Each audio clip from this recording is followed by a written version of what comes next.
Hello friends, नमस्कार सभी को। मैं शेफ अशोक स्वागत करता हूं आपका आपके अपने YouTube channel cooking chef Ashok. तो आज आपके लिए एक और पनीर की बेहतरीन डिश। आज मैं आपको बताऊंगा पनीर कोल्हापुरी कैसे बनाता है। पनीर कोल्हापुरी खाने में जितना ज़्यादा टेस्टी होता है ना, बनाने में उतना ही आसान होता है। इसमें मेन होता है कोल्हापुरी का जो मसाला बनाया था ना, फ्रेश मसाला, उससे इसमें काफ़ी अच्छा टेस्ट आता है। आप इसको ईजिली घर पर भी बना सकते हैं। तो चलिए रेसिपी शुरू करते हैं। सबसे पहले हम कोल्हापुरी का मसाला बनाएंगे। यहाँ पे मैंने देखिए 1 चम्मच साबुत धनिया लिया है, आधा छोटा चम्मच इसमें साबुत जीरा ऐड करेंगे। 8 से 10 आपने इसमें काली मिर्च डालनी है। मिर्ची कम खाते हैं तो काली मिर्च को कम कर सकते हैं। साथ में एक आपने बड़ी इलायची डालनी है, एक दालचीनी का टुकड़ा और 2 छोटी इलायची ऐड करेंगे इसमें, और 2 से 3 इसमें लौंग ऐड करेंगे। ज़्यादा लौंग का यूज़ नहीं करना है, बहुत ही ज़्यादा स्ट्रॉन्ग फ्लेवर होता है इनका। और छोटा सा पीस आपने चक्री फूल डालना है, स्टार एनीस, बिल्कुल थोड़ा सा। 2 तेज पत्ता मैंने यहाँ पे ऐड किए हैं। साथ में छोटा सा पीस देखिए जवित्री डाला है। जवित्री भी आपने बिल्कुल कम डालनी है। 5 से 6 आपने इसमें साबुत कश्मीरी मिर्च डालनी है, या फिर आप प्याज की मिर्च का यूज़ कर सकते हैं। और साथ में इसमें थोड़े से काजू डालेंगे। 5 से 6 काजू लेने हैं, साबुत काजू है तो डाल सकते हैं, तो टुकड़ा का यूज़ कर सकते हैं। वैसे कोल्हापुरी मसाले में काजू का यूज़ नहीं किया जाता है, बट काजू हमारी ग्रेवी को रिचनेस देंगे। अब मसालों को अपने ड्राई रोस्ट कर लेना है जब तक इनका जो कलर है वो चेंज हो जाए, और गैस की फ्लेम आपने मीडियम टू लो रखनी है ताकि मसाले जले ना। फिर हम इसमें ग्रेट किया फ्रेश कोकोनट ऐड करेंगे। अगर आपके पास फ्रेश कोकोनट नहीं है तो कोकोनट पाउडर का यूज़ कर सकते हैं। अब फ्रेश कोकोनट को भी आपने मीडियम टू लो फ्लेम में अच्छे से ड्राई रोस्ट कर लेना है जब तक इसका जो मॉइस्चर है वो खत्म ना हो जाए और इसका जो कलर है हल्का सा चेंज होना शुरू ना हो जाए।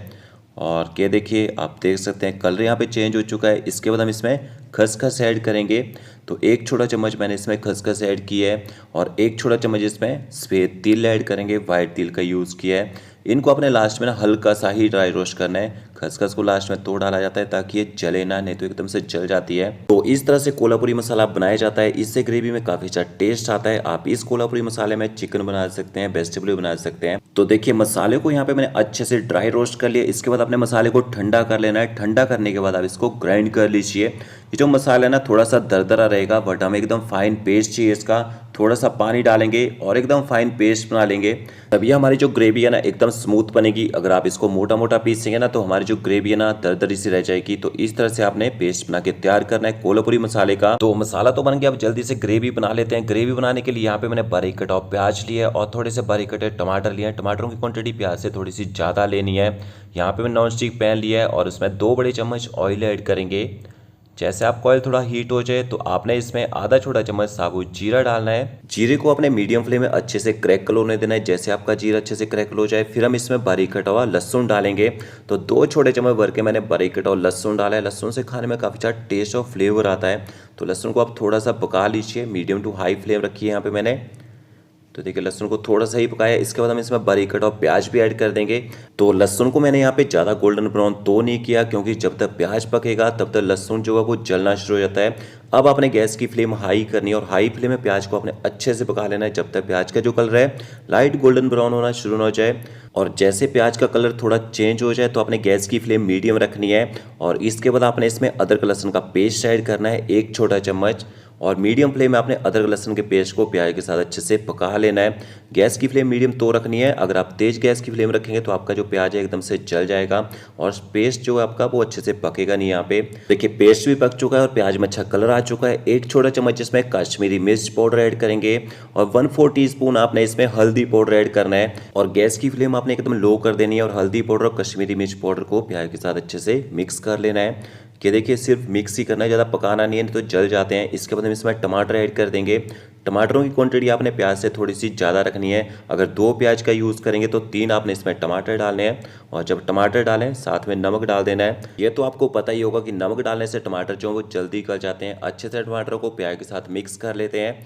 और मिक्स करने के बाद आपने गैस की जो फ्लेम है ना एकदम लो कर देनी है, और एकदम लो फ्लेम में अपने टमाटरों को 8 से 10 मिनट तक पकने देना है।